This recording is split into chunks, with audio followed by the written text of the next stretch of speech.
of COVID, you have gone from, that you provide 20,000 meals a week up from 4,300.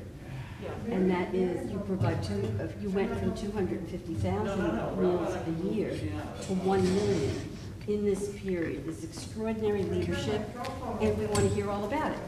I introduce you. Terrific. Okay? Hey, Rabbi. Hi. How are you? I'm Anne. Welcome, welcome.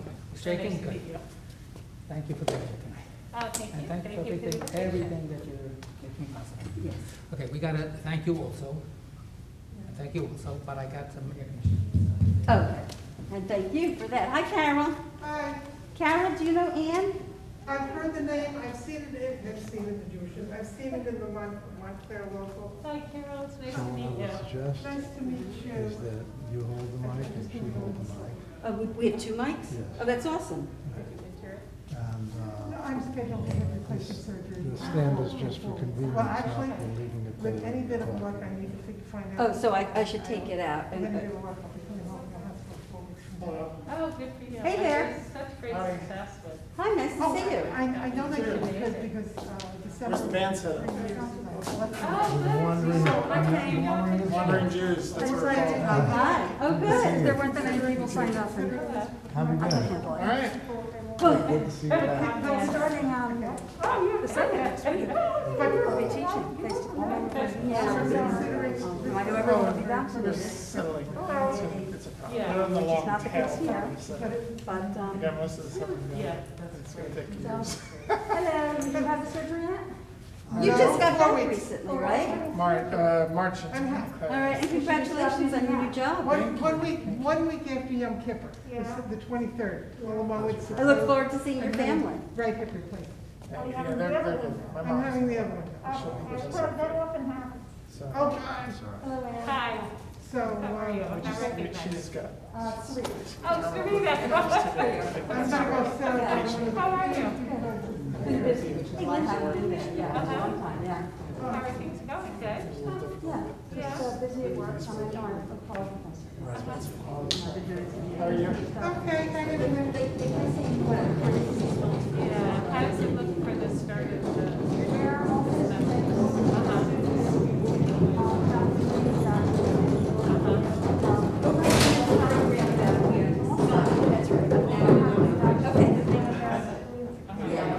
Yes. Right, yeah.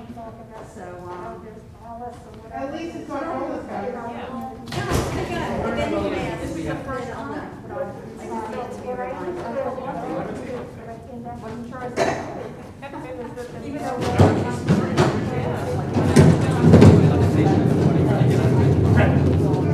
We're in turn of a musician. So, here you are. Testing I'm gonna one, be two. here, right? It's fine, I get it, totally. Thank you. Got it. How's everything? Yeah. Good, very good. It can't recognize me in the mask. I'm reading. I know that's your annual book. Starts doing I things. hadn't done it, I hadn't done it, and then. So, well, we're zooming on, there's my daughter, showed me that one today, she's twins. Oh my gosh, Yep, so that was from this week, yeah, some Good. close-ups of the girls. And they're all doing well? They are both doing I well. did, This actually. is I did Emily. most of it, I think. I'll read it And that is in Madison. weeks, and my go-to book is always Edenstein. Emmy and Maddie, I don't know nomination, but I should be, my mother was against me. That's my go-to. It's a very hard Good for book. Turner, yeah. Oh, and Matt had sidestepped this, and now I love that. If you ever want to do it again, I'm here. they're working on a twin. Well, there's one chapter Emily was at 5 pounds, and she was already at 4 pounds. that is just, it's very hard. And these are different sizes. And Madison and Ellie today and all that, and a little more feisty, and then they grow about personalities. We live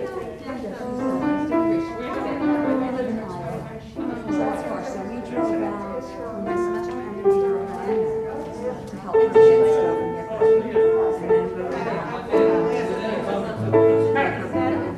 but I've heard stuff. You know, when I was at the JCC, I met her, she's trying to get her,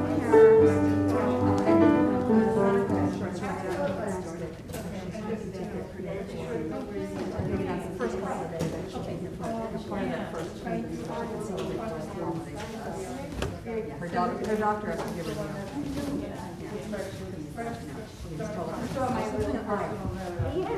no, but he was being funny. Oh, no, I forgot the president is such a loser. He was a very point for going to class. Just amazing, you know. Nobody owns it.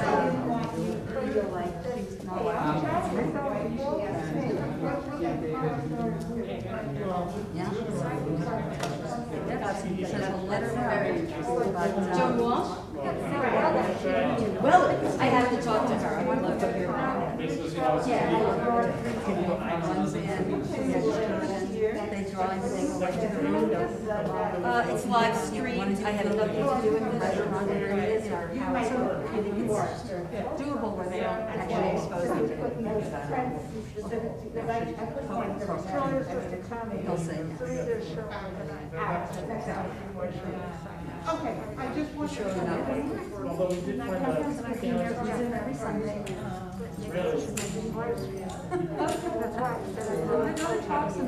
Listen, but you know, I'm watching. I don't know where it would be. I mean, if I'm near to them, Hi, Eileen. misery can be right. So how long will they stay? You really should. Yeah, because then we'll also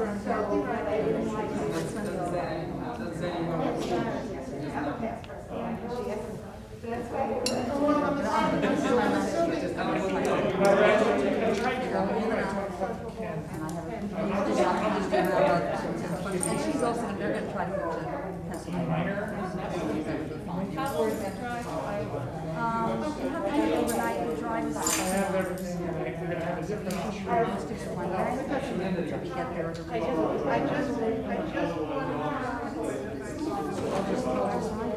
Trevor, do you know if this is live streaming? Yes, it is. It is live streaming. On the wave? Yeah. It should be on.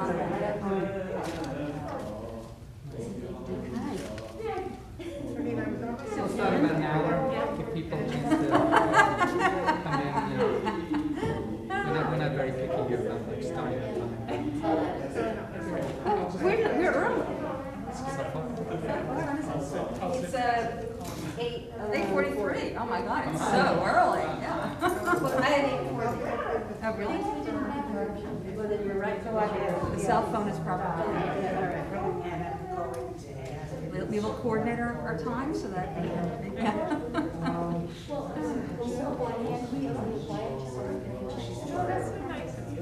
Of course. I think it's great. I know that Ron are different. Oh, really? Yeah, you're wonderful. That was amazing. Yeah. You're so great. We're doing the best we can in this circle. I love your grandma, so many nice And I glasses. also decided. All right, we have my pants, right now.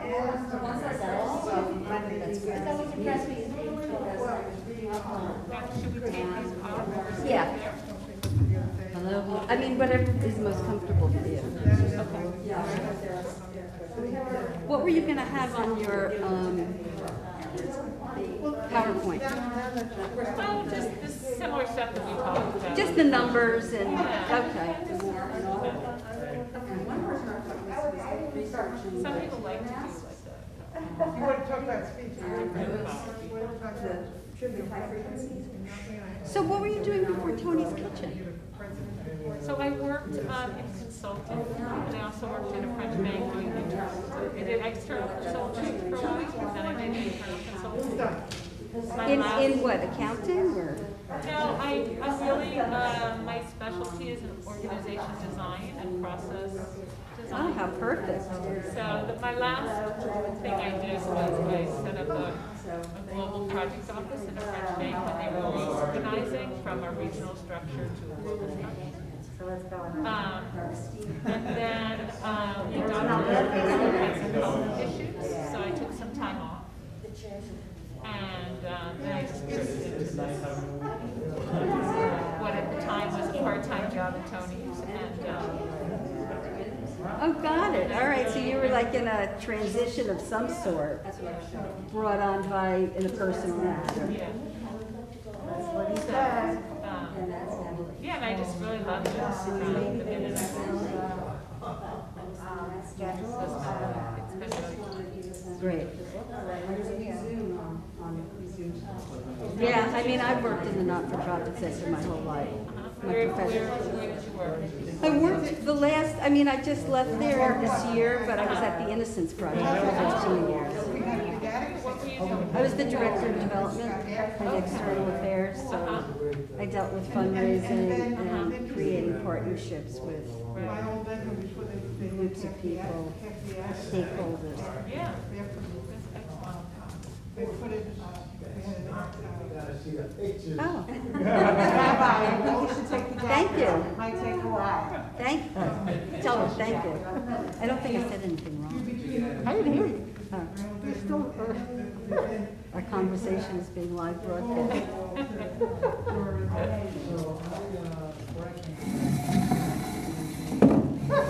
I appreciate it. So, yes, that's what I was doing. And then before that, I was in consulting Okay.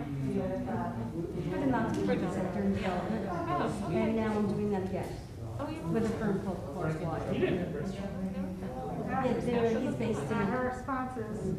am I no longer, I don't know, I just like that. Welcome to some great stuff. Okay, it's my phone. so we should start. I think we should start. Why don't you have a seat? Or maybe, actually, I think she made it. I think so. Should call you. Are you calling them on? Yes, but I'm giving them to, we're gonna be, Rabbi, we need you to start. We're starting? We are starting. We're starting. Okay. So you're going to introduce me, and then I'm going to introduce you, and then you'll introduce like that. How does it work? What's the plan? That makes sense. And I can take off my, can I take off my? While you're talking, sure. Hello, everyone. Hello. So, as you all know, traditionally, we have a program right before Selichot, and tonight, we are very honored and grateful that Anne Mernin will be with us to talk about her work this year as the executive director of Tony's Kitchen, right here in Montclair, serving Montclair, West Orange, and Bloomfield. So we're going to start. The rabbi will speak briefly to introduce the program. Then I will talk a little bit about the Social Action Committee and food insecurity, and then Anne will take it away and talk about Tony's Kitchen. And I also want to note that there are people watching. Can you use the mic, please, Kenny? Oh, I'm sorry. Just take it off the stand. And that there are people, I'm just welcoming the people who are watching at home. Okay, so go ahead, Rabbi. I want to stand with the mic so that it works. How about you lend me, Yeah. lend me your mic? There you go. So again, I want to welcome everyone, and it's an honor for us to host Ms. Mernin for our program this evening. Selichot means prayers of forgiveness. That means asking for forgiveness and, of course, being prepared to be more forgiving. And the word forgiving in English has the word giving in it. And it means to be more compassionate, more generous, more willing to share, to find the common connection between all of us. The beginning of our Selichot service, which we'll have after this program, is the prayer Ashrei. And we say, we are so fortunate. We can be in your house, God. We've got it all. how do we share what we have with those who don't have it all? By imitating the God that we love and that we serve.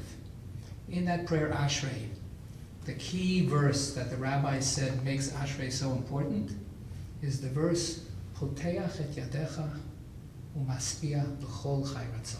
God, you open your hand and you give every living being what they need to satisfy them. Whatever they need. Each of us has needs. Some of us have the most basic needs of just plain food. I don't think anybody in this room, I'm being presumptuous, knows what it means on a daily basis to wonder where your next meal is going to come from. But shockingly, we will know as we listen tonight that this is a phenomenon that is common in our wonderful privileged area. So how do we give and forgive in the sense of give before you're even asked, right? Give ahead of time. So let's be inspired this evening, let's learn this evening, and let's dig deeply into our own spirits as we go forward into the next year. Thank you. Thank you, Rabbi. All right. Okay, so this evening is sponsored by the Social Action Committee and the Food Insecurity Committee, which is part of the Social Action Committee. And we are a group of people here at Shomrei that are trying to infuse the congregation with issues and projects that relate to making the community a better place and making the community around us a better place. So one of the things we're sponsoring is this evening, as well as a program coming up on September 26th, which will feature speakers from the Parent Circle, which is a group based in Israel where Palestinians and Israelis people who have lost children in the conflict come and speak, and so we will have that program September 26th on a Sunday morning in between Sukkot and Simchat Torah. And we are also very active in a group called New Jersey Together, which has joined forces with about 20 not-for-profit and faith-based organizations in Essex County to come together to do research, to see what people in our communities think is most important, and then to create programs based on that research. So those are just some of the things that we're doing.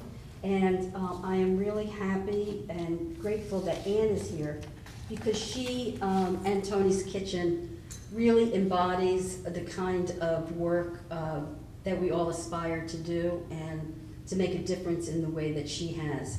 My understanding from Anne is that she has not always been in the not-for-profit sector, but in fact started off in the private sector, had to take a little break, went and worked at Toni's Kitchen, got hooked, and just stayed there for the last 11 years, leading it during this really extraordinary time.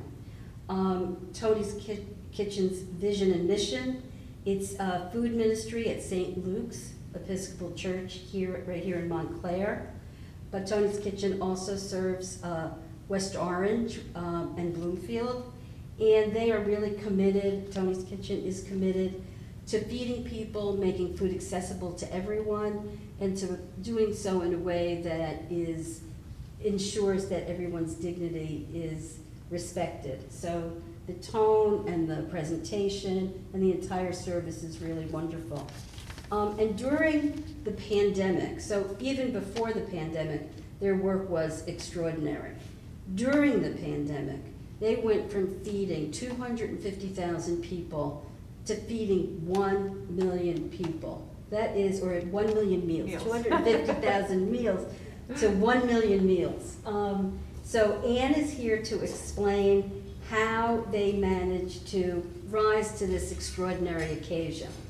And I'm just happy to introduce you and tell your story about Toni's Kitchen. Thank you so much. It's such a privilege to be here tonight. Am I okay with just leaving the mic right here? Yes. Oh, no. No? I'm the wrong person to ask. I don't know how to do any of this. Okay, let me do this then.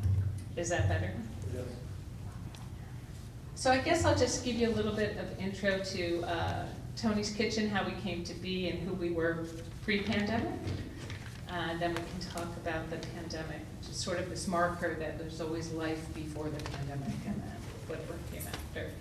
So Tony's was founded in 1982 as a food ministry of St. Luke's. We were a soup kitchen. We served a hot meal 3 days a week. In continuous operation for the last, almost 40 years now. In probably about 6 or 7 years ago, we had been serving a soup kitchen population, which is a very specific food need population. So these are people who are often unhoused or in very unstable housing, oftentimes struggling to live fully independently. And so we built out our services a little bit to include things like mental health. We brought in some case management. We did some art classes, music, and things like that. But we knew that we had, in this amazing community that we live in, who's tremendously generous with both talent and funding and all kinds of opportunities that are presented by living in such a community. We knew there was an opportunity to do more. And so we looked at where is there food need in our community that's unmet? And how is it best to meet that need? And in the suburbs, it's very different meeting food need than when you're in an urban area or a rural area. There's specific challenges and opportunities in suburban communities. One of the challenges in suburban communities is that we don't see hunger, we don't expect it because we have these beautiful, lovely tree-lined streets and we just don't see it. So we began to think about, we looked at some of the numbers and some of what was happening in the community, and we realized inviting people, additional people into Tony's Kitchen wasn't really the best solution for food insecurity with populations that have different types of lives than those that we were serving at the soup kitchen. So busy families that are doing shift work and their kids are in school, seniors who are unable to come out, recent immigrant families. There's all types of people that have food insecurity, but that need solutions that are specific to them, to how their lives are structured, the types of food they need, right? So if you're a senior living alone, you need a different food connection and different food than maybe someone who's without housing or someone who's a busy family, right? You're gonna eat different types of food. The way you access the food is different. So we began to look at the partners in our community that work with these populations and embed food in these partner organizations. So for example, mentoring programs or after-school programs. Often those programs aren't funded to have a nice big healthy meal, right? They're funded for tutoring or for mentoring. So the food is an afterthought and it tends to be like pizza and chips or soda or snacky food that's gonna fill kids up after school, but isn't really nutritionally robust. So that's when we started to really build out some programs where our partners could have healthy food at their gatherings. And these could be hot meals, it could be sandwich platters, really whatever worked for the forum that the partner that we were working with. And then we also built a healthy backpack program, which you may have seen prior to the pandemic, where we would have just nondescript backpacks that were filled with healthy food that would go home with young children, so preschoolers or elementary school children. So by the time the pandemic came, we were busy 7 days a week. We had one cooking shift every day. And then we had our on-site soup kitchen, which we'd had for many years.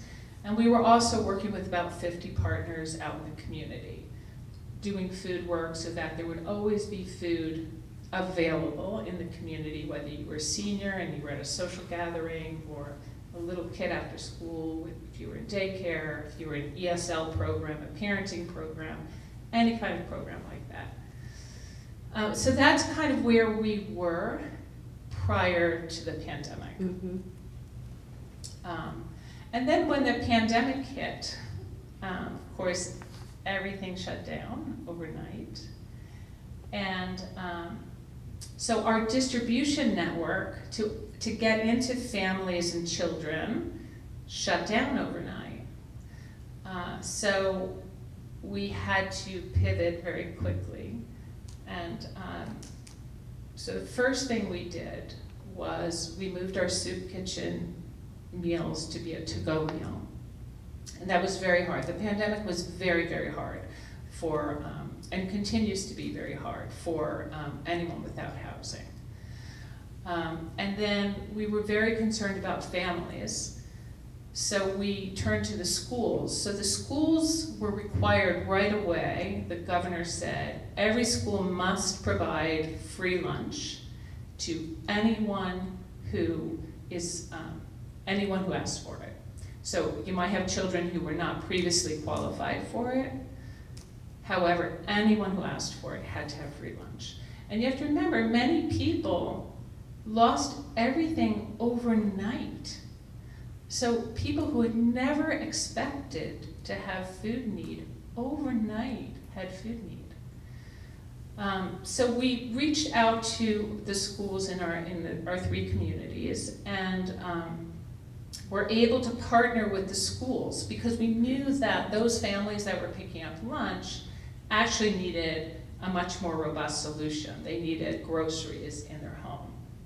So that was really the first thing we did.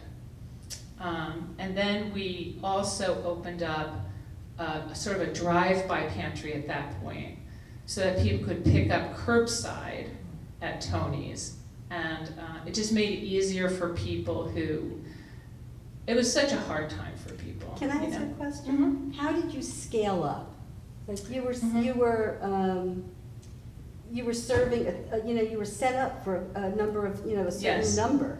Right. And then all of a sudden, your distribution network was in chaos, the schools. Sure. And they had to help you. But they probably didn't know how to. And then there were so many more people who needed meals. Mm-hmm. So can you talk about how that started to occur for you? Sure. In terms of demand and what was happening? And Yeah. kind of paint that picture for us. Well, I would say it wasn't a smooth ride. Sure.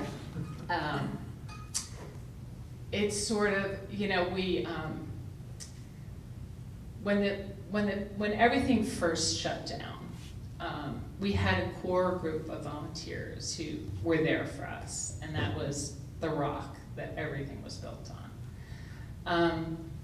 We met together, and we were very worried about food supply from the outset. And so we placed an order for almost our entire food budget for the year. We placed an order for that, which, is a little terrifying to do that as a nonprofit. But that was in March? That was in March, so it was right when everything shut down. We knew we were gonna have food supply issues, and we knew we were gonna have increased demand. So that was the first thing we did, and that was the best thing we did, because we cleared out our dining room, which usually has these lovely tables with tablecloths and flowers and where people eat. We cleared out everything, and it basically became a warehouse, which is what it is today.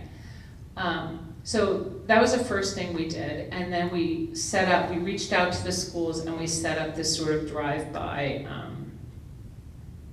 pantry. We didn't have the right mix of food. It certainly wasn't ideal. But, and then we had an interesting situation because many of the restaurants were going under, and big distributors were having all kinds of issues with their supply chain and their distribution chain. So that created, especially with the big distributors, it created some opportunity for us because we were able to go out, like there was a place in Secaucus that had like fresh produce that was flown in every day, but they couldn't get it all out, so we rented a U-Haul, and we were out there every day, like picking up boxes. And so we just kind of got scrappy about where we were finding our food, and the community was great to us, like people would drop off food. And then it just took a little while. In June, I think it was, the federal government put together this large program to purchase produce and protein and dairy from distributors and get them to pantries. And so that was a huge, huge help to us. So it was really about reinventing what we were doing. We sort of learned as we went. We had this amazing group of volunteers. You know, at that point we were working outdoors all the time because we were afraid to be inside. But people were great. They were out there in the rain, all kinds of weather. And then slowly we learned and we changed and we're still learning, we kept changing. So it was just something that we had to build over time. So how large was the staff when the pandemic, in March of 2020? And then how long, did you have to hire new staff? Did you have to reach out for new volunteers? Or, you know, Sure. how was it to manage all of that? And Sure. the volunteers are their own job. Oh my gosh, but our volunteers are really just amazing. They're really, they're such a gift. Mm-hmm. So we had, you know, longtime cooks in our kitchen who had been there for years, and many could not come in because, you know, they were really afraid or had underlying health issues. But what we did was in the kitchen, so the other thing that happened besides families was seniors all of a sudden were just like completely shut in. So, so we overnight had this amazing partnership with Katie York, who at the time was at the township, who was fantastic. And then the Kiwanis, Peter Evelyn got the Kiwanis together and Katie put together the list of seniors, we provided the food, the Kiwanis provided the drivers, so they all got, and it was, I think, you know, it was up around 350 in Montclair and then another couple hundred in Bloomfield, which we still do. But, so it was really an extensive effort, but it was very much a collaboration among partners. So at the time when we first started doing this, I guess our staff was myself, our kitchen manager, we have an amazing kitchen manager, Stacy Cooper, and then Carrie Giles, who's also amazing, and she was handling all the volunteer stuff, drivers, things like that. So since then we've added staff. We've added a project manager, a fantastic woman, Sherilyn Chico, who does, she's bilingual. She helped build our pantry and really make it a more robust sort of farmer's market feel with choice built in. We do a lot of work out in the community now, not the same as before because we're waiting for a lot of our partners to open up again, but we do a street level distribution. In Bloomfield, we do some, we call them healthy meal kits that we distribute to some schools in Bloomfield. We work with some daycares and the libraries, things like that. So we'll do different kinds of things like that right now. And that's just all volunteer driven. I mean, the volunteers really make it happen. How many volunteers are there? We have about 2,000 active volunteers. Wow. Right, it's amazing. And people, like, they gift us such talent, you know, whether it's cooks in our kitchen, it's people to handle our website, our social media. I mean, just amazing gifts to us. Driving, I mean, drivers are just amazing. They'll go and come back with these huge loads that they packed into our truck. Yeah, so volunteers have really been the energy behind all of this. How many people are you serving? So our numbers have actually gone up. You mentioned, so we went from 240,000 meals in 2019, and then we went to a million last year, and they're continuing to climb. I just wonder how many people that is. So it's so hard for me to count people. It's probably about 1,500 families. Seniors, I'm gonna guess right now, are probably somewhere over 300, but that includes 3 communities.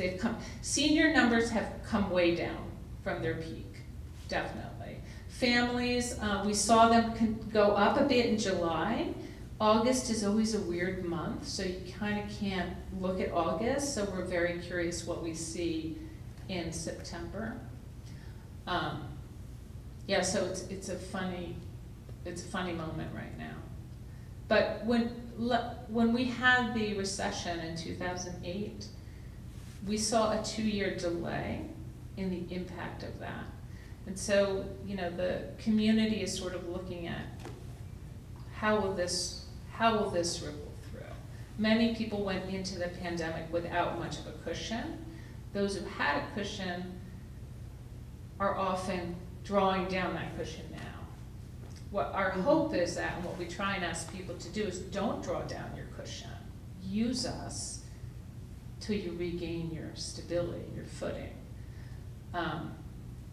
But that's where we are right now. I'm just gonna open it up for questions, for anyone that has questions for Anne. Anne? Hi, Anne. Oh, Anne, I didn't recognize you there. Hi. One of the things that you mentioned before the pandemic was the number of seniors had been growing. You didn't say it here explicitly, but you shared that with me. I would like to know if you have any idea why the numbers of seniors started to grow even before the pandemic. Well, I think the cost of living in this area is very high. And I think that hits, I think housing costs hit seniors quite significantly. I think one of the things the pandemic did for us is it made it easier for us to reach a lot of seniors who we had not previously been reaching.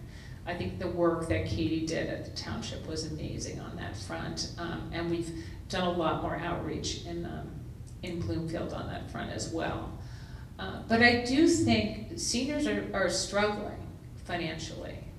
So food support is really an important support. It can provide financial relief, it provides a connection. Oftentimes drivers connect with the senior they're delivering to and establish a relationship, as well as making sure they're getting core nutrition.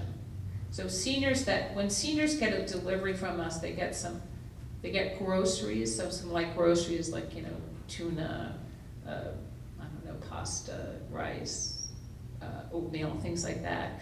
But they also get fresh produce, and they get meals cooked from our kitchen that are then frozen. So they have a mix of food coming in. And that seems to be the best mix for seniors. But yeah, I think that's... A follow-up. I want to thank you for everything you've done, because it's made a huge difference. You said something that's very important. As we have this concept of aging in place, and we all believe we want to remain in this community, there has to be a network that is going to be reliable to support the growing needs as people become older and less able to maybe function on their own. So one of the other things that your Kiwanis delivery people were doing, they were giving those seniors who were getting the meals a connection. And you put flyers in those boxes, and people appreciated not only the food, which was very, very important, but the community connection. And that, I think, is a wonderful message that everybody can take away from this. And they felt like they were part of something. Yeah, it's very sweet. I mean, I especially like when there's some families that deliver with their kids to seniors, and I think that's especially meaningful. We all need to feel connected to our community. And it can become more challenging as people age. So it's really, it's a connection point. Rabbi? Yeah, on the theme of networking or networks, or possible networks, I don't know if you want to answer this, it's not so much about seniors. There are a number of other programs in the community that try to assist people who specifically are food insecure. Mm-hmm. So there's the Human Needs Food Pantry, there's MESH that we participate in, and so on. What, if any, are the kinds of connections, or are there none, or shouldn't there be, or should there be, between Oh, the different sure. programs? I mean, I think it's really important for communities to look at all of their resources and to leverage them to the max, right? So definitely, and I think our community is a community that partners very well. I'll give you an example. One of the issues that we had this year that was unique to this year was our homeless individuals did not have anywhere to go inside, literally. So you think of that like, oh, well, that's always, right? But it's not. Like, people have the library, they have coffee shops, they have places they can gather and see people, they can socialize, they can use the bathroom. When the pandemic hit, this population was very hard hit. Everything shut down in March, right? So it was right after the worst of the bad weather. So no one's thinking about that. So, and our population without housing tends to be on the older side. So you had people who were just outdoors 24/7, didn't matter what the weather was. Well, come to the winter, the overnight respite, which MESH runs, opened, as it always does. But people were outside in the weather during the day. So there was this wonderful collaboration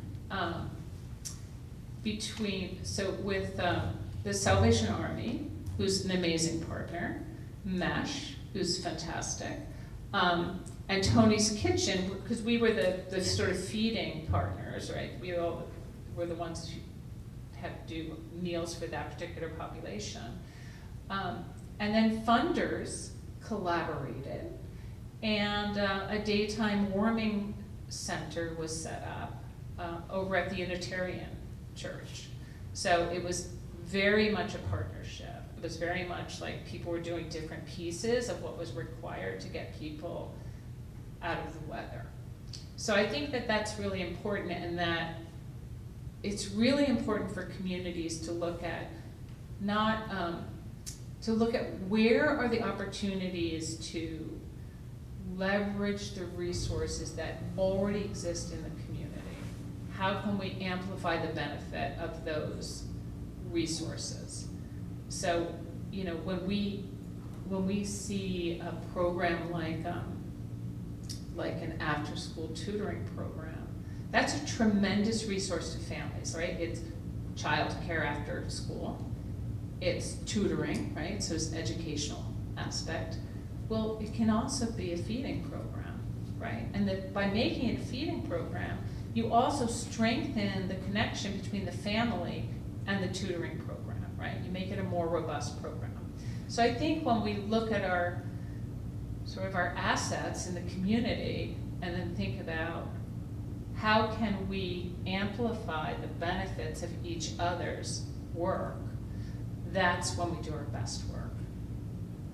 And I think that this is a community, and honestly I've seen it in Bloomfield and West Orange as well, it's not strictly in Montclair. Communities want to see you do that kind of work. Mm-hmm. They want to see that. It's the best thing for the people that we serve. So, yeah, I think that's really important. Dave?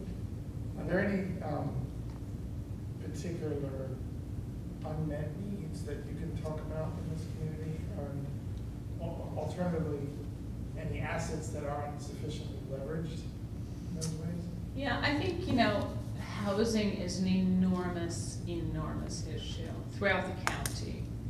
So that's That's just the biggest thing out there. I think there's some public policy issues that need to be addressed. We see a handful of people over the years, there's always a small handful of people who really need extra support to get into housing. So these are people who have very, very high need for mental health support, cannot ask for the help they need. Their condition prevents them from asking for the help that they need. So I think there's, and our public policy is,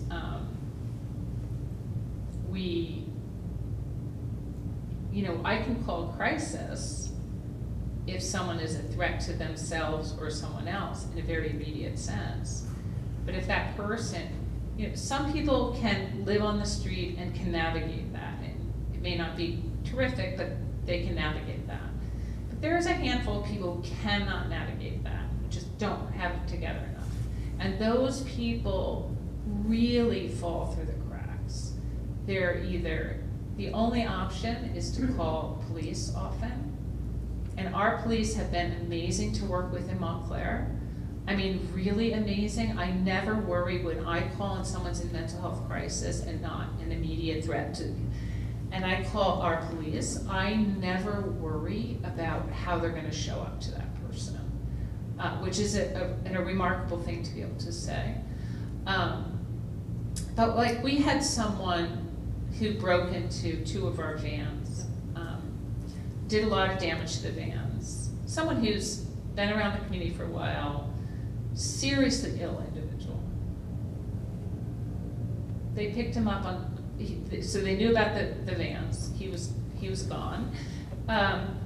They picked him up on this, and we had done a lot of work to try and lay the groundwork to say, when this guy is picked up, you have to recognize his mental health issues, right? So I just got a call last week. Apparently he's been incarcerated, and they're now putting him out on the street, and they wanted to know if we had something to say about that to the judge, a victim impact statement. And my comment is, what is he doing in jail, right? He has such a significant mental health issue. And then are we gonna put him on the streets if there's some other harm so that he's back in jail? So there's a small number of these kinds of individuals that are very ill, and there's a public policy gap that really should be addressed, because we really harm them, and we harm ourselves by doing that. So those are 2 needs I can think of offhand. The other part of my question was, are there any assets that are not leveraged? Oh, well, I imagine a world where we're leveraging each other robustly.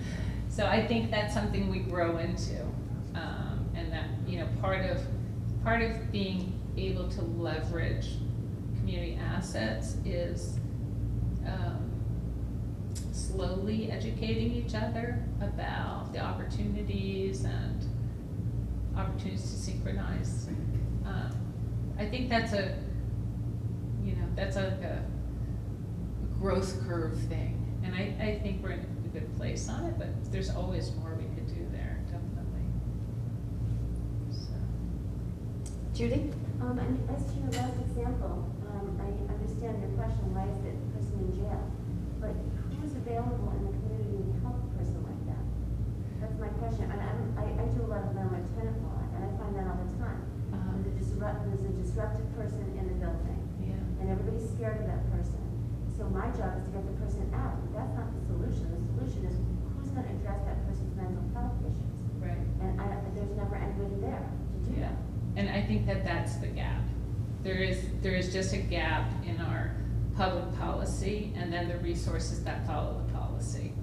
I just think we haven't evolved into a better understanding of how we should organize ourselves around those issues. Mm-hmm. Yeah, I agree with you. That's challenging. Yeah.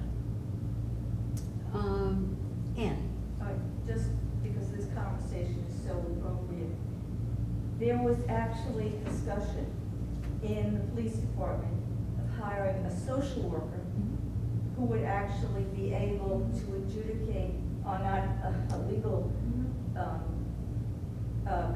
confrontations, issues like this. And I believe it would be really helpful if members of the community were aware that the township was actually considering this. They haven't funded it yet, but it is one step closer to getting that kind of intervention to prevent, not only to deal with somebody who's gone over the edge, but to prevent somebody getting into that situation. There was a grant from Partners for Health that Anne had for actually a caseworker who was there just to help prevent people going over the edge. That's the focus, I think, that we need to have. Yeah, and our there has been, the Montclair Police, at least, I can't speak to the other two communities we serve, but the Montclair Police have had a really interesting, I guess it's a pilot, and I can't speak authoritatively on this, but with working with the Mental Health Association, where someone from the Mental Health Association is riding with local police officers to know the community, to know who are these individuals. I don't think it addresses that policy gap because no one has the authority or program to actually get that individual into a situation where they're safe and they're appropriately supported.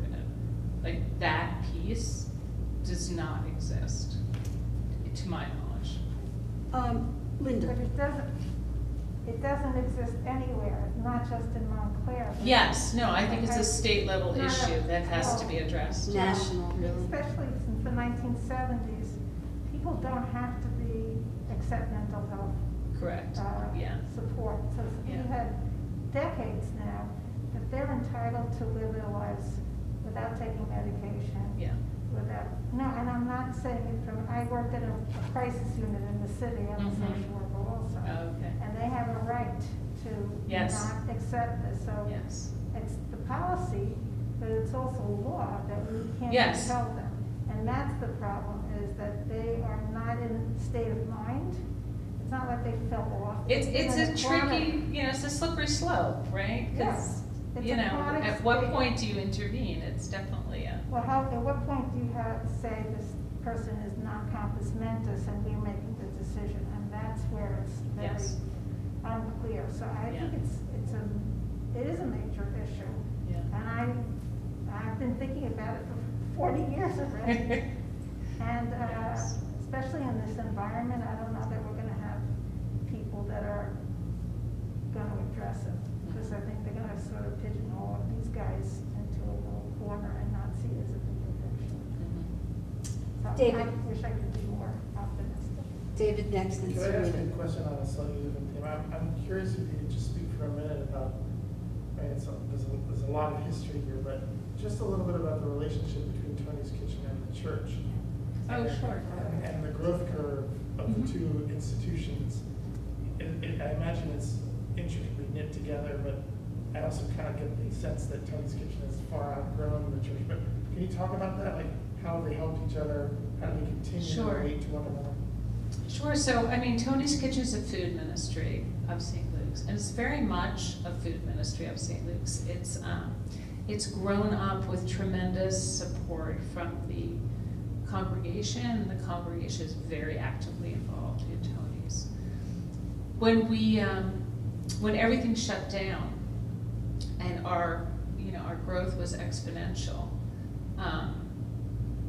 we were just given the full support of the church, which I have to say, I'm not a member of the church, I'm an employee of the church, but I see it and I'm just so amazed by it, because we're not a comfortable ministry, right? We have people who sometimes act out, who act differently than we might expect.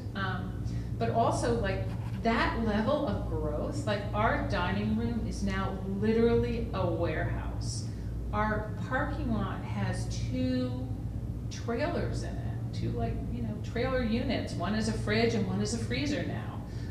We have taken all of the conference rooms and broken them completely down, and they're now all shelving for, one is for senior bags and one is for family bags. We have just taken every ounce of space that we can take. And the church has not only just tolerated it, they have given it to us. They've said, do this, this is important to us. So even though we've grown tremendously, I think the relationship is very close, and it's very supportive, and so I think it's just become closer even, I think, with this. Could you, I just was wondering, if the volunteers that you were talking about, those Oh, sure. thousands, are they mainly St. Luke's members, or are they? No. Whole? I mean, St. Luke's members are very involved, but we have 2,000 active volunteers who come from, the general community around us, not just Montclair, but West Orange and Livingston and Bloomfield and Clifton, and far outnumber the St. Luke's, just by size, yeah.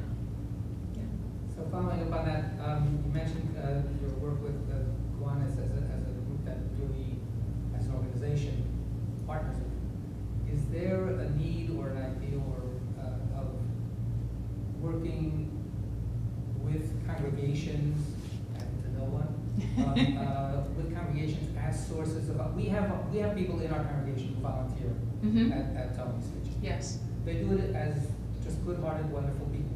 Yes.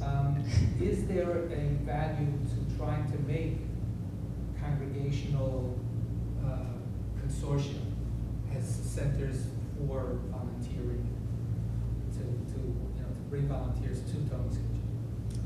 Yes, I mean, we will take all the support that we can get, because we still have not fully resolved food insecurity in the communities that we serve. And it's very doable. There is no reason tomorrow for anyone to go without food. It's literally just growing the network to do that work. So yes, definitely. In all kinds of ways, congregations could definitely help out with that. Yeah, definitely. Sarita? Yeah, I was also interested in, I think that Toni's Kitchen, with people, so many people coming, one, I think, it really is an experience when you realize the variety of people. So I was wondering how you outreach to people who were people who never thought that they would have to, have their hand out. Yeah. How did you reach and what's the, reach those people to let them know it's okay? You talked about don't draw down, come so that you don't have to do that, because people need a cushion. So that was one question I had about how you did that outreach. The other was thinking about with so many people coming, did you, Toni's Kitchen become involved in things like trying to help with getting people to fill out the census forms or to register to vote or things like that, like in terms of the other civic engagement? Sure, so just along that line of sort of leveraging community assets. And when there is something going on in the community, like a need to, if the League of Women Voters wants to do outreach, if the county health department wants to do vaccines, if we want to do the census, if all these things, Toni's is part of that sort of ecosystem of resources in the community where those partners can come in and do outreach through us. Sometimes it happens on site. A lot of the work that we do is out in the community. So we also, will make sure that information or people can partner with us to go into the community to places where we're doing food. We do pop-up markets or things like that.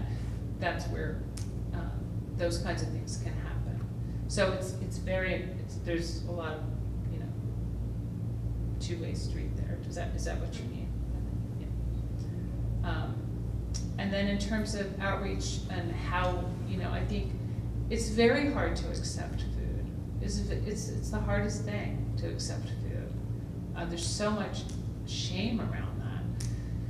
So it's about trying to be really creative and thoughtful on how to connect with people. So we have a very diverse set of programs that are really designed. Anytime we identify unmet needs. So for example, I'll give you an example. We launched a food truck recently, and we had planned on launching it. We had thought about it for a few years, and then during the pandemic, we launched it in February. Originally, our thought on the food truck was, this is a to-go kind of meal situation, right? So who's a population that needs that type of outreach? That's going to be people without housing and college students. We have a tremendous amount of food need among college students, which is a whole other topic. So those are two populations that we knew needed sort of to-go model.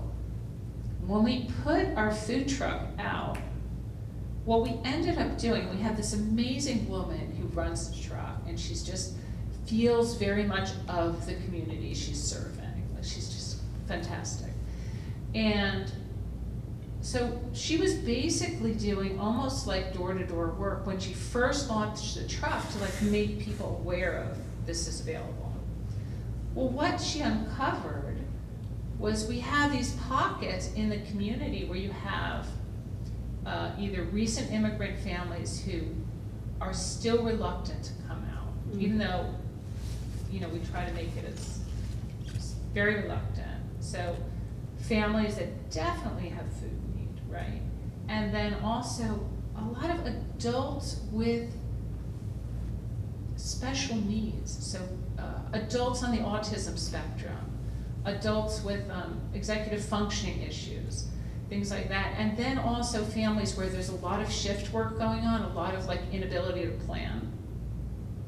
So because she was identifying this, we were able to then say, oh wow, we missed this. We didn't realize that was there. So then we just developed these little postcards that she would give them. And then those families got connected into our home delivery service, right? Because what we were leading with was a to-go meal, which is great for tonight, but they really need groceries. So that was a way to loop them in. So I think it's just like really, it's just like trying to listen, trying to be present, trying to, when people bring you something, and maybe it's one person they were pointing out to you, but maybe that person represents something more than that.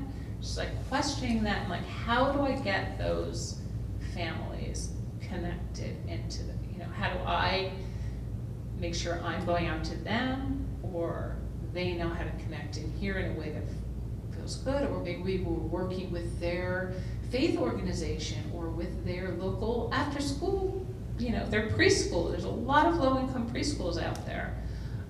Like, how can we partner so that it feels of their community and not about us giving, you know? So, but there's no magical answer. I mean, asking for food is a really hard thing. I think we're starting to need to move on to the service in about 5 minutes. So I have a question. How, do you have enough funding? And what kind of funding have you received to increase the need during this period? So the last year has certainly been a very different year for us funding-wise. The community has really stepped out and supported us. We've had some really wonderful grants from some local institutions. The Schumann Fund, Partners for Health, the Montclair Foundation, Fund for Women. The state gave us an amazing grant, and they just renewed it, to purchase food from restaurants, and that was really a grant designed to help restaurants from going under. And it's been very effective. We purchase meals from restaurants and get them out into the community, and then we're reimbursed by the state. So it's been a really different year for us funding-wise. We are very concerned, obviously, about our funding going forward and maintaining a funding base that allows us to do this work.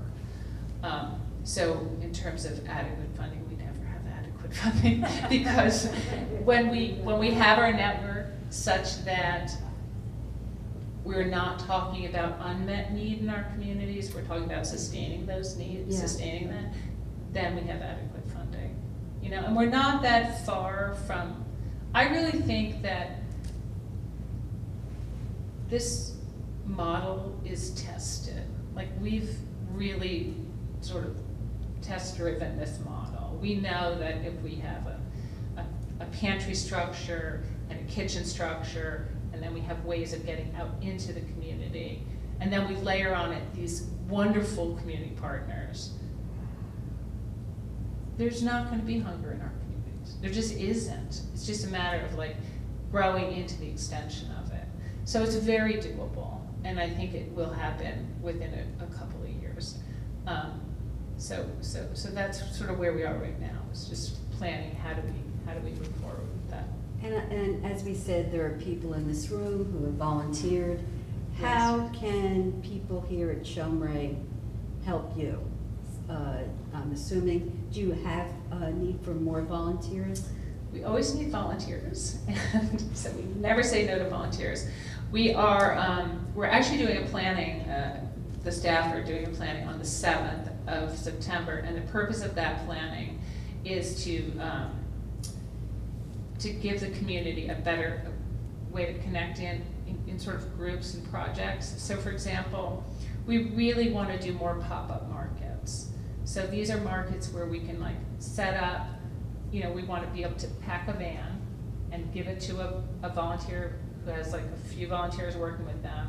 And that van can go to a schoolyard, a park, a faith community center, and just pop up a market for an hour where people can come shop and get, you know, fresh produce, some staples, protein, dairy, and then, you know, head out. But it's like a market that's reliable and they know it's there every week.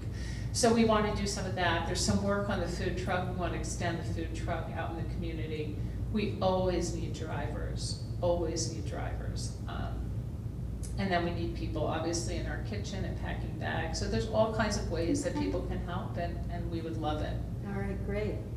I think that's it. I think we've run out of time. So I just want to thank Anne so very much, and really, so impressive. I'm really, like, it's just been exciting to listen to all the amazing work you're doing. Thank you so much for being with us tonight. Thank you. Thanks so much for having me.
That's fine.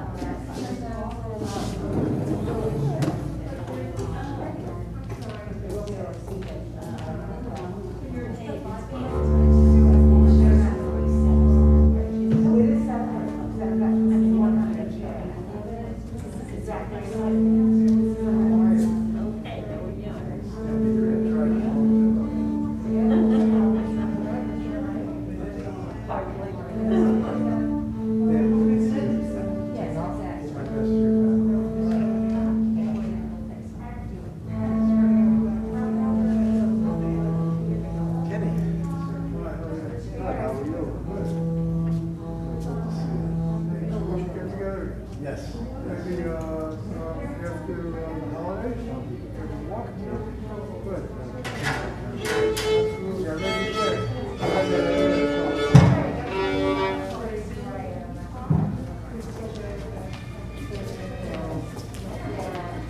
so I made a mistake, I put the T's and A's, it's actually T's and B's. I mean, the length, yeah, I don't know if these are for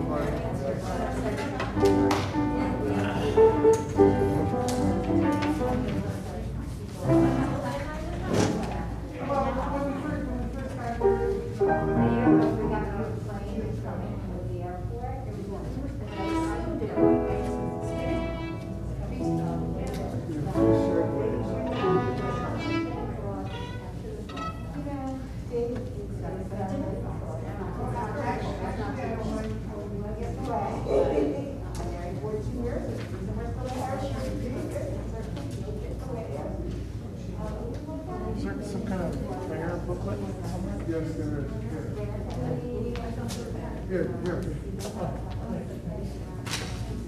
Hey, you worked it out? Oh, we're all set. Just give me 1 minute.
Yeah, in Jersey City. So she's doing great, professional, streaming well.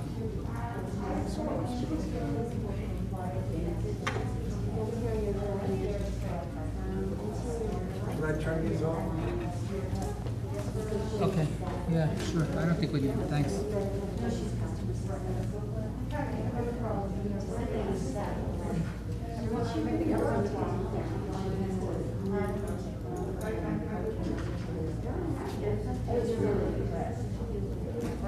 Because I can't see straight. Gonna be okay with you guys? Sure, I can see it better too. Any good?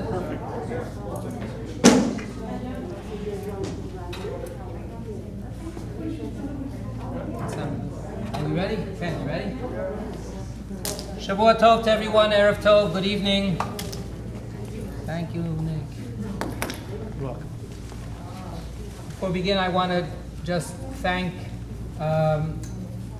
Audrey And Sarita is our co-chair of our Social Action Committee with Audrey. So wonderful work and continuing forward, looking forward to this coming year. We already heard some announcements about what we have to look forward to. And I hope that this will be a year where we'll be able to take great strength from feeling that we're responding and fulfilling ourselves, fulfilling what we're capable of doing. So, Yasher Koach to both of you and to the committee and to everyone. Thank you. I just want to acknowledge Anne as well for leading us in the food insecurity area. Right, With Linda. she just went out there, she was talking. Okay. Yeah. Okay, everybody I hope has a Selichot booklet. We have some more over here just in case somebody needs. And we begin on page 6 with Ashrei.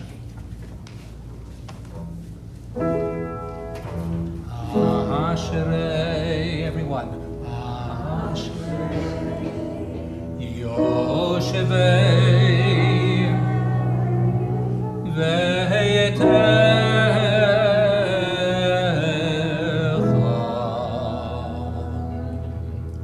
Od Yehanenucha,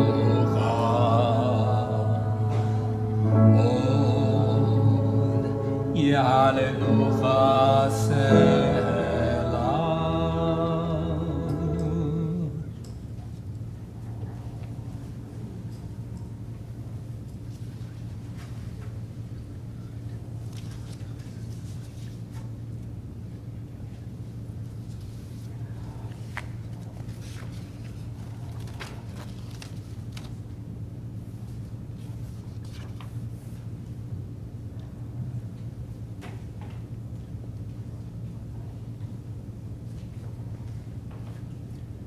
פותח את ידך ומשביע לכל חי רצון. צדיק אדוני בכל דרכיו וחסיד בכל מעשיו. קרוב אדוני לכל קוראיו לכל אשר יקראו באמת רצון יראיו יעשה ואת שבתם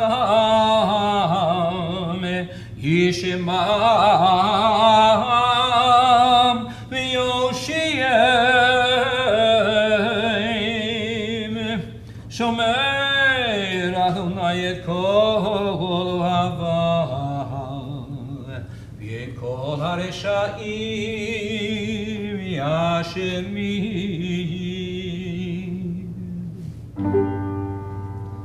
תהילת אדוני ידבר פי ידבר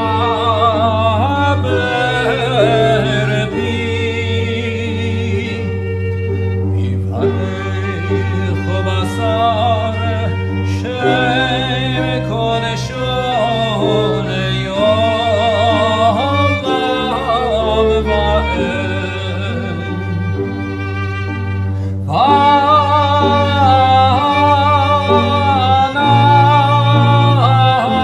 ואנחנו נברך יד מעתה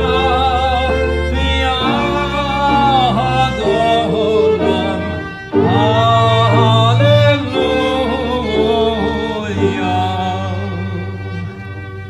Have Kaddish, page 10 and 11. יתקדש ויתקדש שמי רבה ביעלמה דיברה חירותי וימליך מלכותי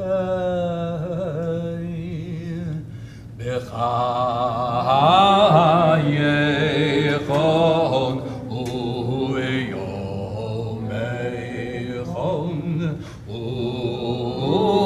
ובחיי לכל בית ישראל בגלה ובזמן קריב אמרו אמן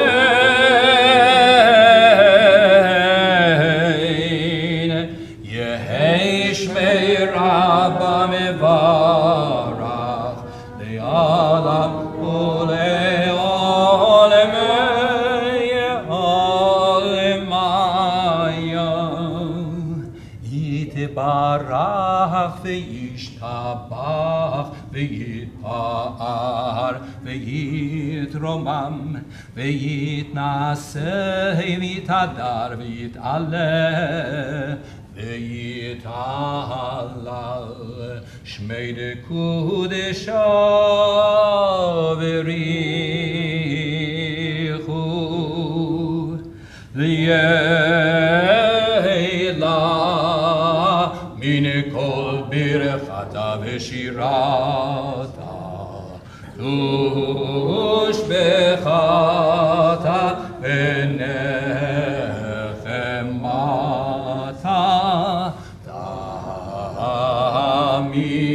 תמירן בעלמא אמרו amen.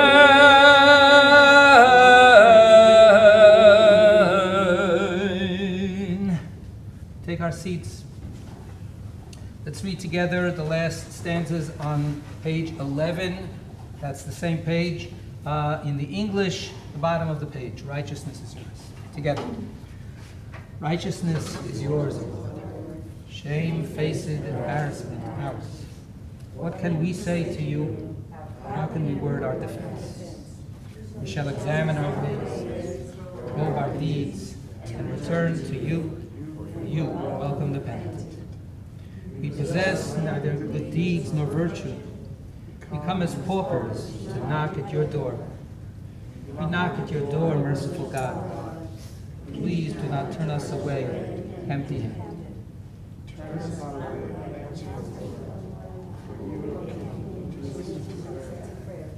Ilfanecha malekenu reika mal teshivenu ki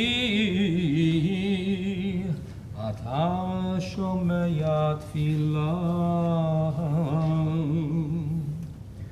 We turn to page 18. Lechu neranena l'Adonai Nari aletzur yisheinu Nekadema pahana betodah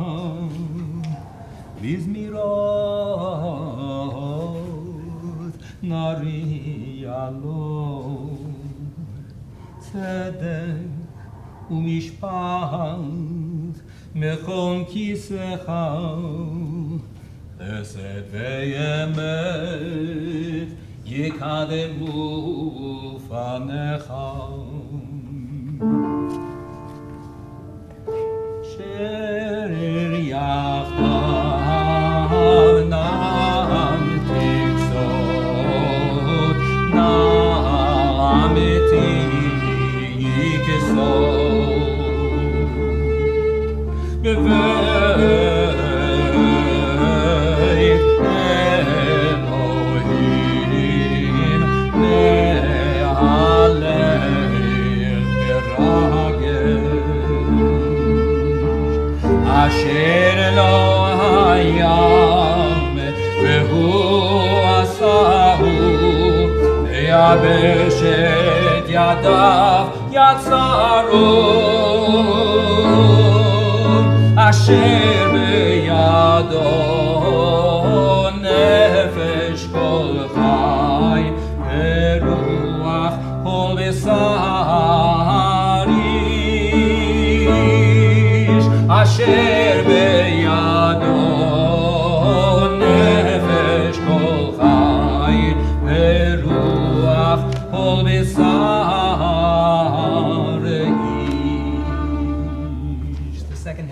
page, Haneshama Lach.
Asay leman shemecha Bavur kevod shimcha Ki elcha nun derachum shemecha Leman shimcha Adonai Besalachta lavoneinu Ki ravehu. Together at the bottom of page 18 and 19. Salach lanu avinu ki verovi valeteinu shagiyinu mechalel lanu malikeinu ki rabu avoneinu. Forgive us, our Father. With great folly have we gone astray. Pardon us, our King. Our sins have overwhelmed us. Turn to the next page, page 21, and I'll read the first in the English, the first two lines. I ask you to read the next lines, and then we'll alternate back and forth. O Mother and Father, great and holy Mother and Father of all humanity, you create your child, the world, every instant.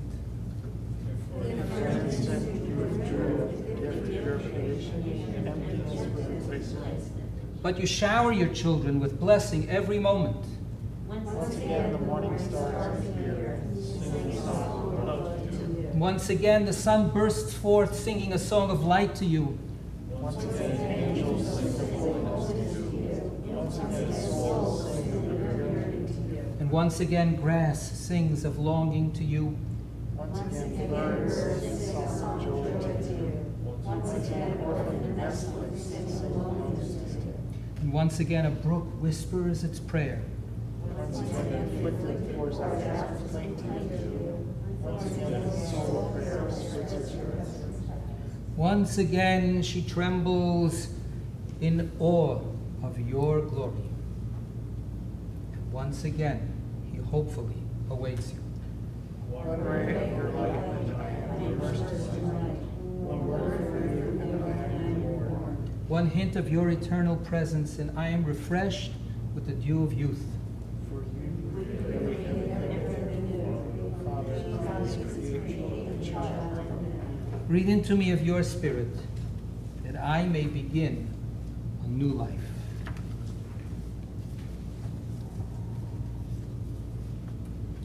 Page 26. The Selichot service is founded on the recitation of God's 13 attributes of love and compassion. After we destroyed the relationship that we had created with God at Mount Sinai by dancing around the golden calf, Moses intercedes with God and begs God to forgive the Jewish people, and God says, Salachti kidvarecha, okay, as you say, I will forgive the people. And then Moses says, it's not enough. Show me who you really are. And God says, whenever you're in trouble, this is the one thing that you need to remember. That I, the eternal, am loving and compassionate forever and ever. The 13 attributes of God's love are the core of the Selichot service that we found on page 26, introduced first in the Hebrew, and then we'll chant the 13 attributes together.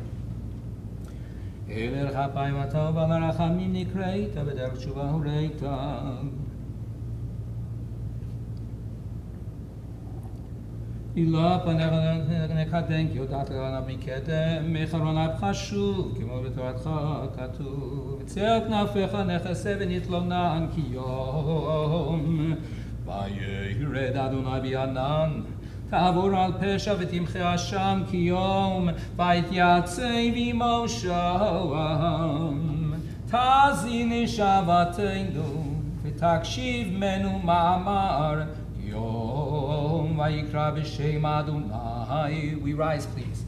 V'sham ne'emar vayavor Adonai al panav vayikra Adonai Adonai el rachum v'chanun erev hamayim v'rav chesed v'yemet Notzer chesed la'alafim Nosei avon v'afesha v'chata'a v'nakei. The next line. V'salachta la'avoneinu l'chatateinu u'nechaltanu Salach lanu avinu ki chatanu Mechal lanu malkeinu ki fashanu Ata Adonai tov v'salach v'rav chesed l'chol korecha.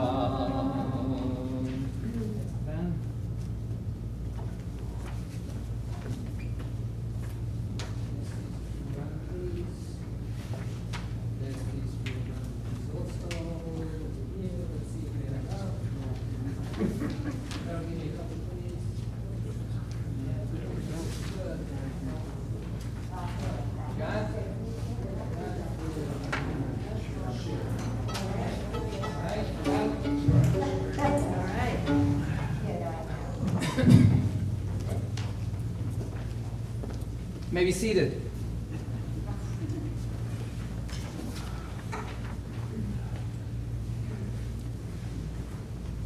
So this is a prayer. I consider it a prayer. It was a popular Israeli song years ago by a well-known classic composer of popular songs in Israel, Miki Gavrielov. And I'm going to ask that we read these words in the English. First I'll read a little bit of the Hebrew. Elohim shebashamayim, istakel li ba'inayim, v'tagid li, lama anashim mechapsim, v'lo motzim nisim. So the English is all the way on the right-hand side of this of each line. Let's together. God in heaven, look me in the eyes. Tell me why people look for miracles but don't find any. What will happen if nothing works out? Time just quickly ends. The madness, the beat of the drum, soon the end nears. Look, another year is already gone. Nothing really has changed. I still have a lot of dreams. I have questions, but there are no answers. Tein lichyot, let live. Tein lichyot, let live. Tein lishon b'sheket b'li lid'og, let me sleep without worrying. Tein lichyot, tein lichyot, tein lishon b'sheket b'li lid'og, let me sleep without worrying. Let live, let live. The last stanza. Together, the heavens open slowly. Soon the rain will fall. But you will never descend. Where are you? Tein lichyot, let live.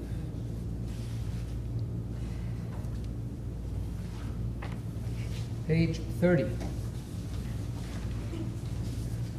Again, 13 attributes of God's love. אל מלך יושב על כיסא רחמים, מתנהג בחסידות, מוחל עוונות עמו, ומעביר ראשון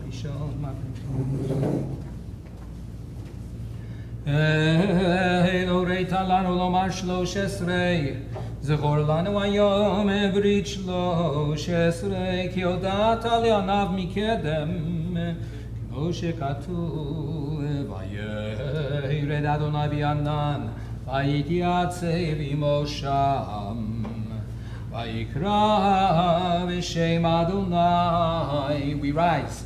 ויעבור אדוני על פניו, ויקרא אדוני, אדוני אל רחום וחנון, ערך אפיים ורב חסד וימר, נושא חסד לאלפים, נושא עוון ופשע וחטא ונקה, וסלחת לעווננו לחטאתנו ונחלתנו. סלח לנו אבינו כי חטאנו, מחלל לנו מלכנו כי פשענו, כי אתה אדוני טוב וסלח, ורב חסד לכל קוראיך. Take our seats. Next page, page 32. We'll chant the first 2 stanzas in Hebrew, and then the next 4 stanzas in English, and then we'll conclude again in Hebrew. B'motza'ei menucha.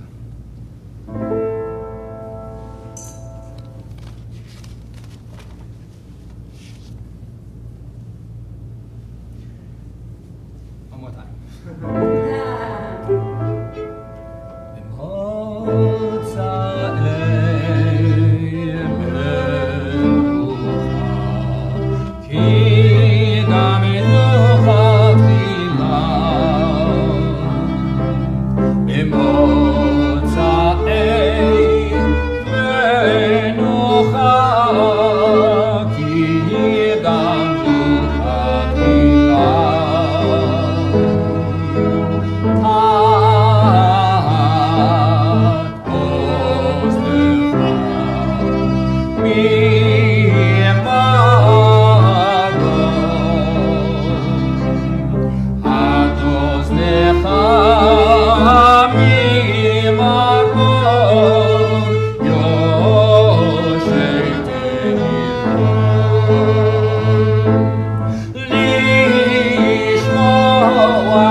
Third stanza from the top, the next last stanza from the bottom.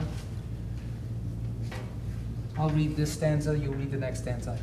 Receive all who seek your presence. Let their plea reach your heavenly abode. Do not refuse to hear their prayers, the fervent prayers which they offer. Lishmoa el harina v'el tefillah, to hear our plea and accept our prayer. Together, everyone, trembling. For their firstborn, stand all before you, for the wonder of your forgiveness. Hear our plea. You created every living being. Of old, you rescued us from trouble. Bless us, though we be not worthy. Grant us your gift of forgiveness. Hear our plea. Accept our prayer.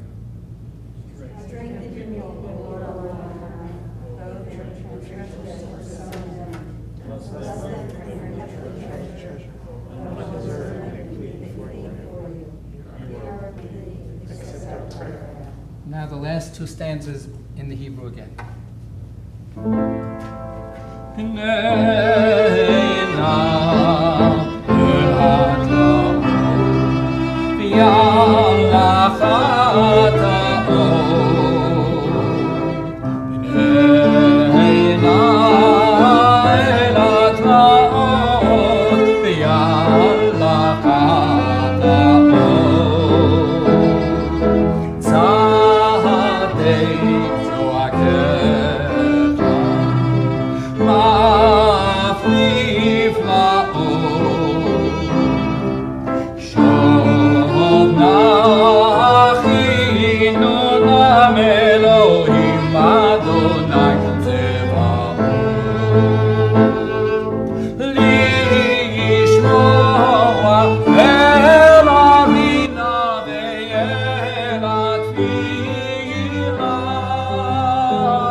We rise now, page 36. The ark will be opened, and I will recite the first verse. I ask you to repeat that verse. I'll recite the next verse. You'll repeat the next verse for 4 verses.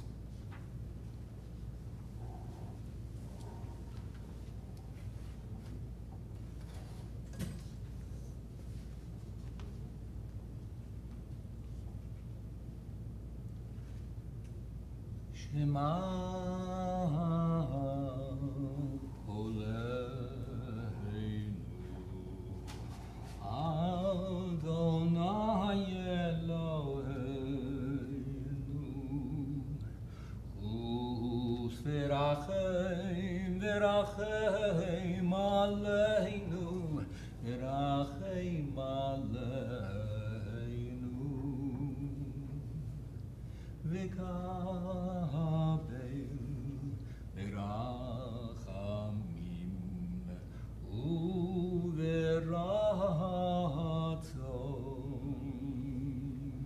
V'kabel berachamim uveratzon et tfilateinu.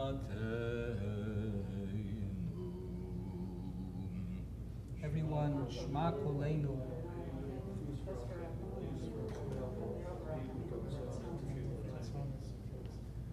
השיבנו אדוני אליך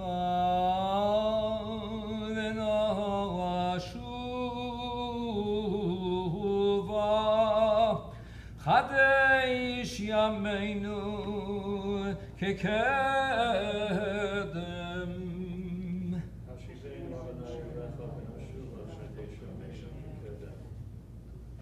אל תשליכנו מלפניך מרוח קודשך אל תיקח ממנו אל תשליכנו מלפניך ורוח קודשך אל תיקח ממנו. אל תשליכנו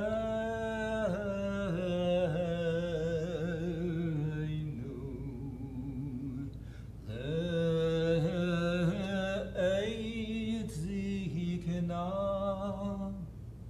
כי יכלות כוחנו.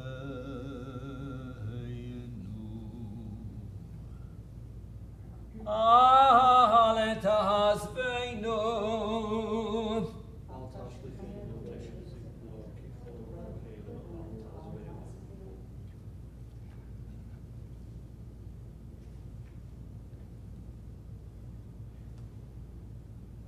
כי לך אדוני הוכלנו, אתה תענה, אדוני אלוהינו. May be seated. Turn now to page 38.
Shomrei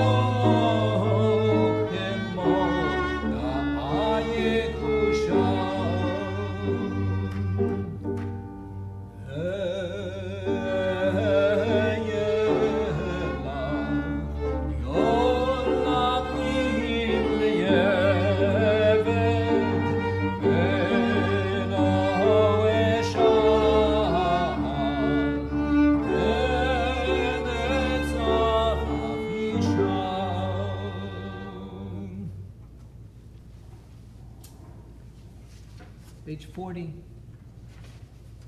We rise.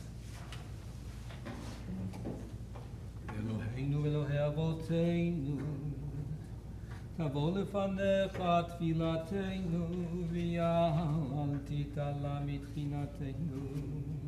כשאין אנחנו אז איפנים וכשיורב לומר לפניך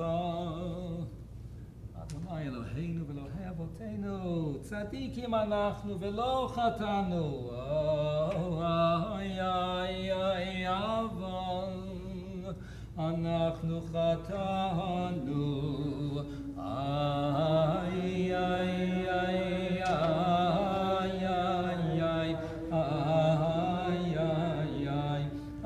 אשמנו, בגדנו, גזלנו, דיברנו דופי, איי, איי, איי, איי, איי, איי, הבינו והרשענו, זבנו, חמסנו, תפלנו שקר, איי, איי, איי, איי, איי, איי, איי, יצנו רע, כי זהבנו, לחצנו, מרדנו, ניאצנו, שררנו, אבינו, פשענו, צררנו, כי השינו עורף, איי, איי, איי, איי, איי, איי, איי, איי, רשענו, שכחנו, תיאמנו, טעינו, תדענו, זרנו.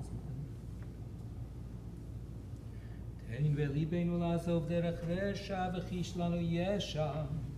ככתוב על יד נביאך יעזוב רשע דרכו וישב במחשבותיו. ישוב אל אדוני וירחמהו ואל אלוהינו כי ירבה לסלוח. Take our seats.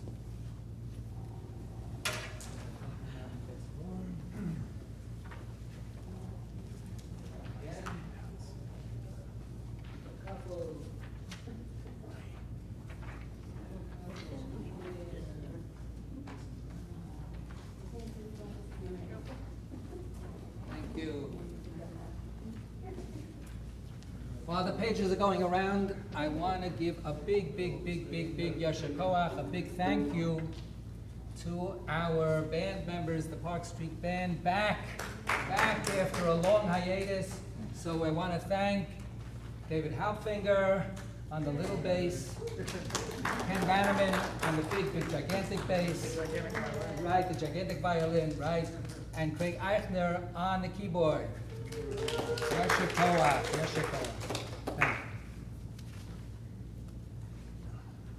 So, if we take a look at the next page, page 42, we have a traditional prayer which says, Misha Nala Avraham Avinu Bahara Moriah Hu Ya'anenu.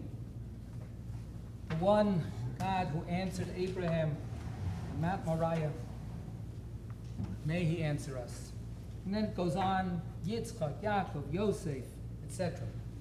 It's a beautiful prayer, but what we have in front of us in the handout is a redoing of this prayer to remember and to remind all of us that the Jewish people is not just Abraham, Isaac, and Jacob, Joseph, and so on. So let's read this in the English line by line. I'll read one line, and then you can read the next line. And the word is Hu Ya'anenu. God will answer us. May the one who answered Sarah past the time of her youth. Hu Ya'anenu. Now everybody, may the one who answered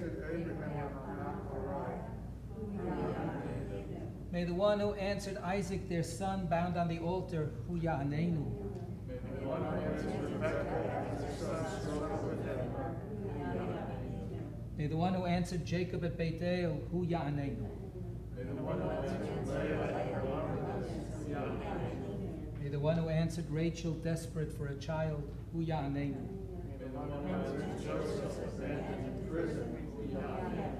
May the one who answered the Hebrew midwives as they stood at the birthing place, Hu Ya'anenu.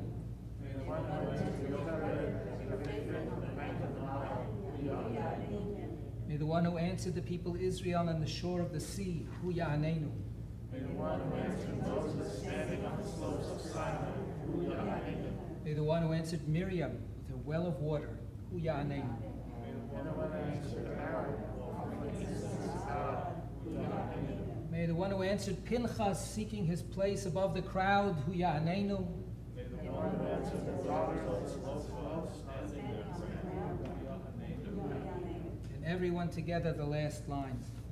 And may the one who answered those who are righteous, upright, decent, and compassionate answer us, Hu Ya'anenu. Page 46, top of the page, Shomrei Yisrael.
Join together the middle of the page, Avinu Malkeinu Chaneinu Va'aneinu.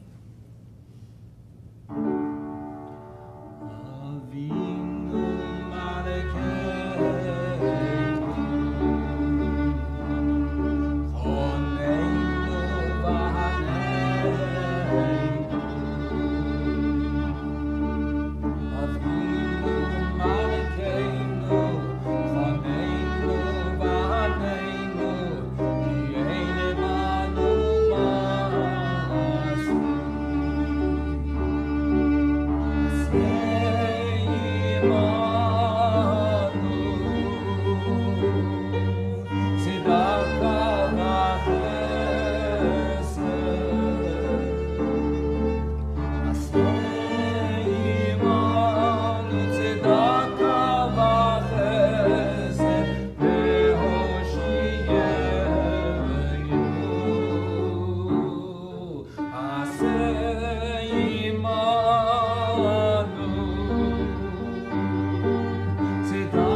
עוזרנו אלוהי ישנו על דבר כבוד שמך, והצילנו וכפר על חטאותינו, למען שמך.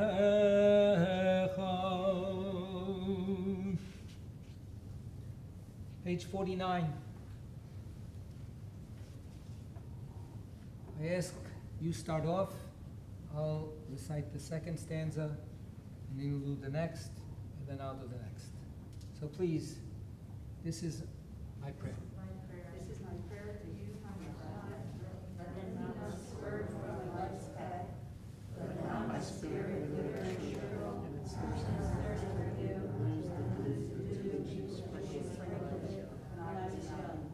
May my heart be open to every broken soul, to orphaned life, to every stumbler, wandering, unknown, and groping in the shadow.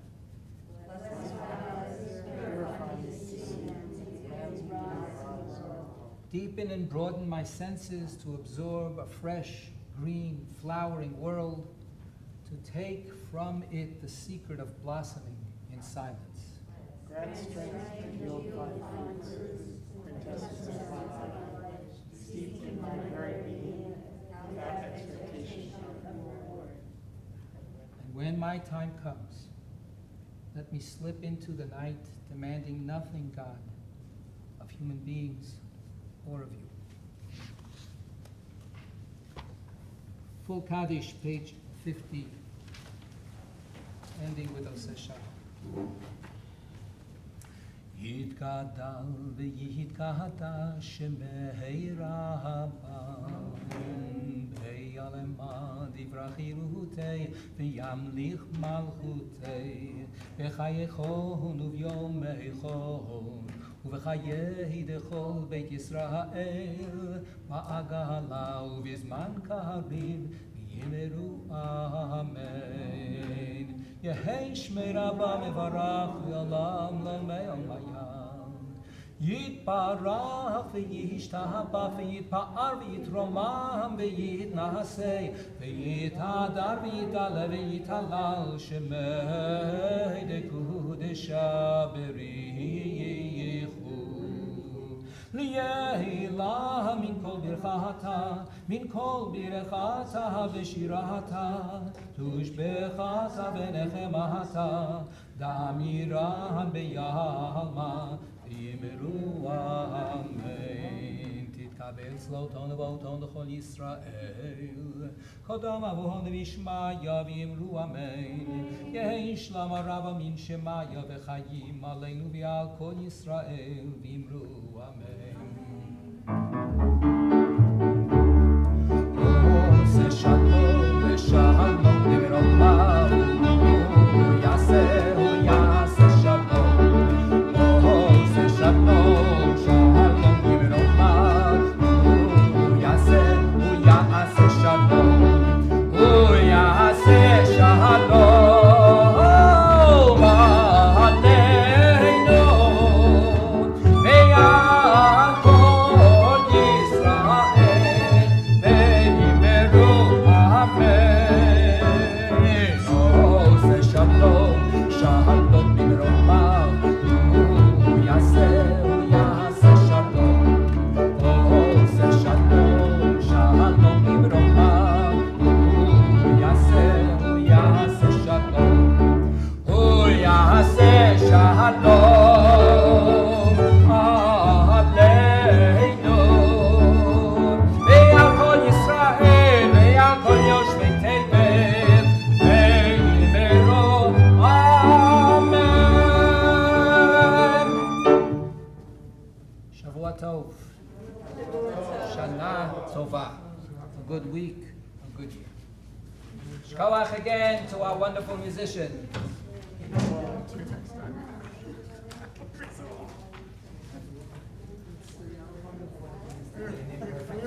We're in the same key neighborhood, but we were totally not the same key. All right. If we can collect the books and the pages, that would be very much appreciated. That was my fault. Because I heard that A, but I never checked it. To me, it sounded fine. That's the secret. Don't check. It sounds right. It sounds right. Maybe it was me. Maybe it was me. It was fun though. Good. Thank you. Gentlemen, it was a pleasure playing with you. Hopefully you get the last play at Shomrei. That's it. So you get along so well. All right, guys. You should go on. Thank you, thank you. I'm so happy. That's wonderful. Okay, I'll see you, ma'am. Yep, that's my bedtime.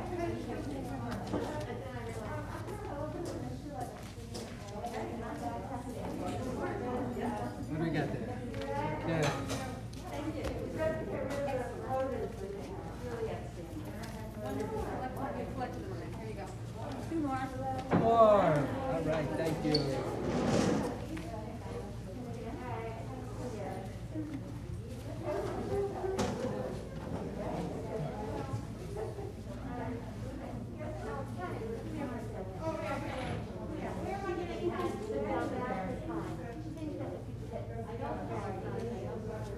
Nick, I'll see you at home. You guys can come here. What? I'll talk to the rabbi.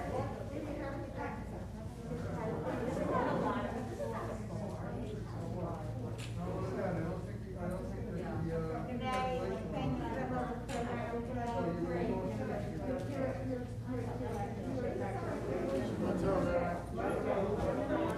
David, Yashikawa, thank you. Rabbi, can you, call Ehud to turn on the, I'll do it, Turn on what? the alarm. I'll do the alarm. You'll do the alarm, you're just doing the alarm. All right. Okay. Thank you, great service. Thank you. And a great program. Yeah, I was very happy with it. All right. Talk, soon.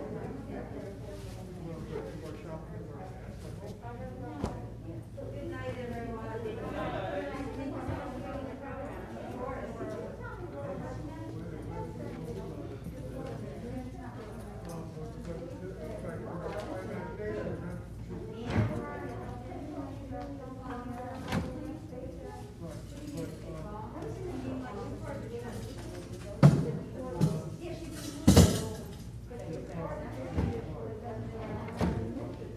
Should we move the piano back now or let it just? Let them, all right. You did enough tonight. Yes, go on.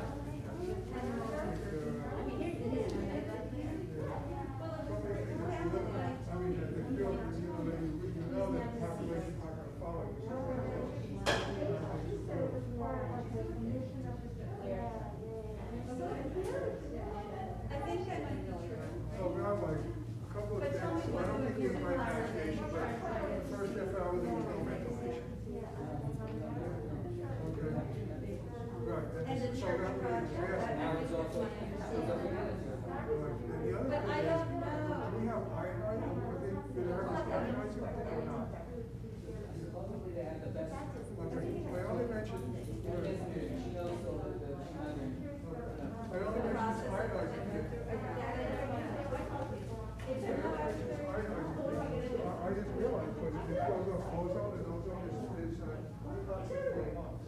Well, I mean, Yes, I think you, and did you mention that in one of the conversations we had? No, I didn't, I just found this out today. Oh, really? Yeah. Sounds related to something else. Well, it's other people don't. I don't know, Mike knows, Mike Lakeman was in charge of installing the new system, so So I heard. you can talk to him, I don't know the details. Mike totally, you know, depending on and trusting. Ultimately, he did all the research, and that's the best system we can have. That's yours? Yeah, this is one. We gotta make sure it's not dark. Well, that's, yeah, the piano wasn't good. She said, okay, I won't come next week. I said, no, don't come. See, this is dark. She's going to tomorrow, hundreds of people. And they're going to, they ate in a, I'm trying to explain to them where there's danger, and they eat in a restaurant. So I said, well, can't you eat in a restaurant that is outside eating? And she said, no. 20 But minutes. ultimately, she listened. She because said texted Kenny that this is my sister-in-law, who's coming to Alana's for Rosh Hashanah with us and her 2 kids, and they're sleeping over for 2 nights. We're gonna be together in this house. So Isaac's not vaccinated, and Did you get tested? he's 2. Oh, Isaac, he's 18 months old, yeah. The baby, okay, but your sister-in-law is vaccinated, Yeah. Yes, they're all vaccinated, but they just spent the whole day in the mall. so let her get tested. She said she would. Yeah. She said she would, but I said, why can't you go to an outdoor restaurant? Because she doesn't want to get in the car and move to another location. I was like, okay, well, you know, Kapa's there, but what am I supposed to say? I don't want to get But COVID. ultimately, she I said. mean, he's 71 years old. Doesn't look like a day or Yeah, so. there you go, right. Yeah, oh, is it today your birthday? Yes, it is. Oh my goodness. You will let us know. Thank you. Now you're older than I am, Always. just for a couple weeks. Yeah, anyway, so I'm just saying, it's everywhere. When I go into Maybe the, you should no, parent. this is mine. When I go into the thing to Or you can photocopy parent. something, I do. When I go into the thing to photocopy, I wear a